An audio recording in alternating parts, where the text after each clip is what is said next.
માંગરોળમાં રખડતા ઢોરનો ત્રાસ દિન પ્રતિદિન વધતા તંત્ર દ્વારા કાર્યવાહી કરવામાં આવે તેવી માંગ ઉઠી છે। તાજેતરમાં 2 દિવસ પહેલા શાપોર રોડ પર એક ગાય ભડકી જતા નાસભાગ મચી હતી। એ બતાવે છે કે માંગરોળ શહેરમાં ઘણા સમયથી રખડતા ઢોરનો ત્રાસ યથાવત છે। અવારનવાર અનેક જાહેર માર્ગો પર રખડતા ખૂટિયા વચ્ચેની લડાઈના લીધે લોકો પરેશાન અને ભોગ બને છે, જેથી જાનમાલનું નુકસાન પણ થતું હોય છે।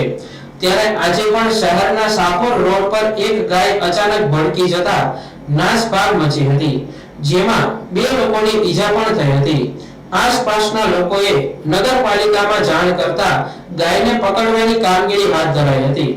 તંત્ર રખડતા ઢોર મામલે કડક કાર્યવાહી કરે તેવી લોકોમાં માંગ કરી રહ્યા છે।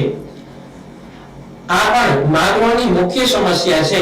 નવું નગરપાલિકાનું સુકાન સંભાળનાર બોડી આ સમસ્યાને પણ ઈમાનદારીપૂર્વક હલ કરે તેવું લોકો ઈચ્છી રહ્યા છે।